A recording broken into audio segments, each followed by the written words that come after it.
भारतीय न्यूज, सीधा, सटीक और निष्पक्ष। भारत बनाम चीन, 2025 में कौन है तकनीकी महाशक्ति?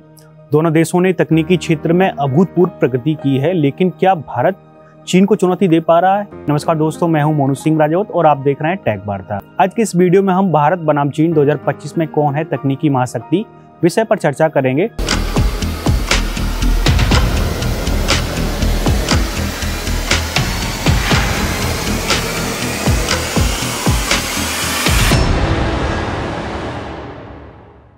तो चलिए शुरू करते हैं। पहला क्षेत्र है कृत्रिम बुद्धिमत्ता यानी कि एआई।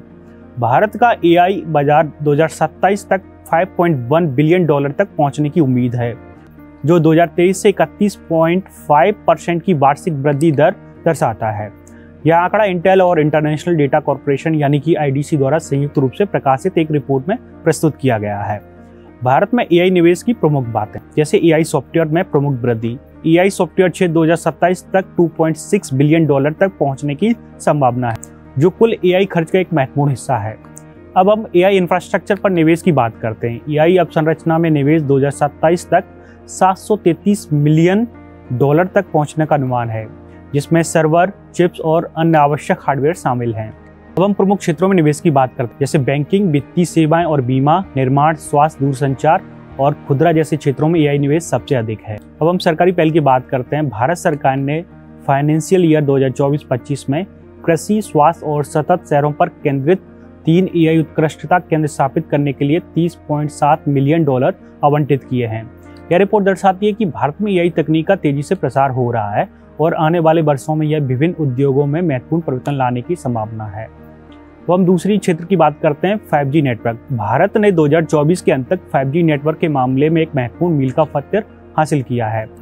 देश के 783 में से 779 जिलों में 5G सेवाएं उपलब्ध हैं, जिससे यह लगभग पूरे देश में फैली हुई है। 5G नेटवर्क का विस्तार भारत सरकार और प्रमुख टेलीकॉम कंपनियों ने मिलकर 5G नेटवर्क का तेजी से विस्तार किया है। 2022 में 5G सेवाओं की शुरुआत के बाद 2024 के अंत तक लगभग 4.6 lakh 5G base transceiver station यानी कि BTS स्थापित किए हैं, जिससे नेटवर्क की पहुंच और क्षमता में वृद्धि हुई है। 100 5G यूज केस लैब्स की स्थापना। प्रधानमंत्री नरेंद्र मोदी ने अक्टूबर 2023 में 100 5G यूज केस लैब की शुरुआत की, जो देश के प्रमुख शैक्षणिक संस्थानों में स्थापित की गई है। इन लैब्स का उद्देश्य 5G तकनीक के विभिन्न अनुप्रयोगों पर शोध और विकास करना है, जैसे स्मार्ट क्लासरूम, कृषि, स्वास्थ्य, परिवहन और अन्य क्षेत्रों में। इन पहलों से भारत की डिजिटल इंफ्रास्ट्रक्चर सशक्त हो रही है, जो शिक्षा, स्वास्थ्य, कृषि और अन्य क्षेत्रों में नवाचार और विकास को बढ़ावा दे रही है। सरकार की यह रणनीति न केवल तकनीकी प्रगति को दर्शाती है, बल्कि यह डिजिटल इंडिया के दृष्टिकोण को भी साकार कर रही है। अब हम क्वांटम टेक्नोलॉजी की बात करते हैं। अब हम क्वांटम प्रौद्योगिकी की बात करते हैं। भारत सरकार ने 6003 करोड़ की लागत से राष्ट्रीय क्वांटम मिशन यानी कि NQM की शुरुआत की है, जिसका उद्देश्य क्वांटम टेक्नोलॉजी के क्षेत्र में भारत को अग्रणी बनाना है। क्वांटम कंप्यूटिंग के क्षेत्र में भारत को आगे ले जाने में हमारे नेशनल क्वांटम मिशन की बड़ी भूमिका होगी।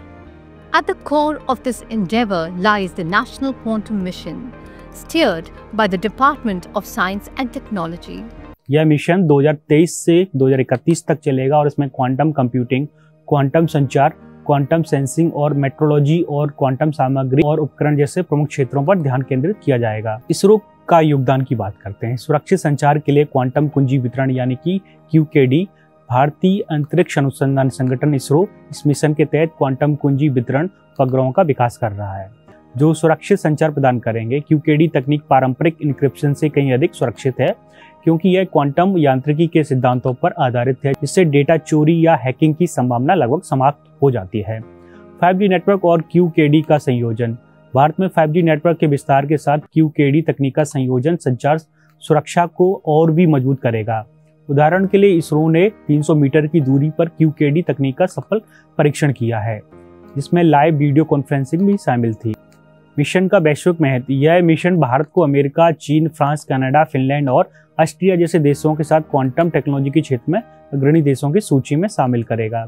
कुल मिलाकर राष्ट्रीय क्वांटम मिशन भारत को डिजिटल और तकनीकी क्षेत्रों में एक नई दिशा प्रदान करेगा, जिससे न केवल संचार सुरक्षा में वृद्धि होगी, बल्कि स्वास्थ्य, ऊर्जा, रक्षा और अन्य क्षेत्रों में भी नवाचार को बढ़ावा मिलेगा। तो हम राज्य स्तरीय पहलों की बात करते हैं।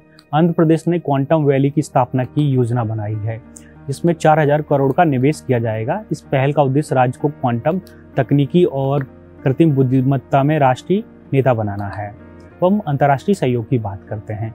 भारत और अमेरिका ने क्रिटिकल एंड इमर्जिंग टेक्नोलॉजी यानी कि ICET पहल की शुरुआत की है। इसका उद्देश्य AI, क्वांटम कंप्यूटिंग, सेमीकंडक्टर्स और वायरलेस टेलीकम्युनिकेशन जैसे क्षेत्रों में सहयोग बढ़ाना है। अब हम दूसरे देश यानी कि चीन की तकनीकी ताकत की बात करते हैं। सबसे पहला क्षेत्र है AI।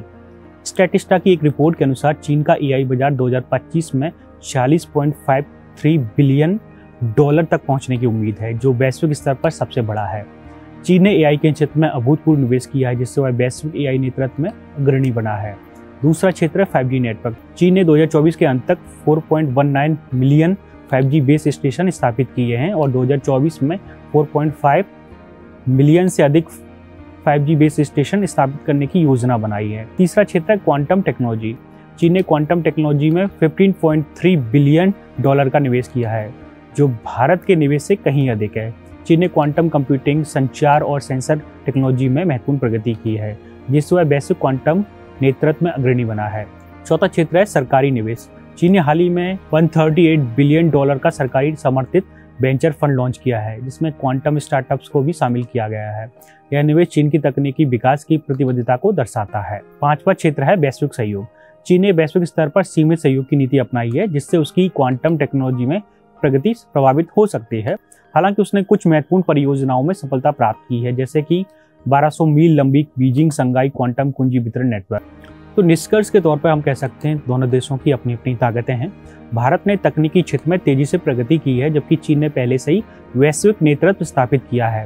हालांकि भारत की बढ़ती तकनीकी क्षमता और नवाचार की भावना उसे भविष्य में चीन को चुनौती देने की स्थिति में ला सकती है। यदि आपको ये वीडियो पसंद आया हो तो लाइक शेयर जरूर करें। हमारे चैनल को सब्सक्राइब करना ना भूलें, ताकि आपको ऐसे ही वीडियो मिलते रहें। फिर मुलाकात होगी अगले बुधवार दोपहर 3 बजे एक नए टेक वार्ता शो के साथ।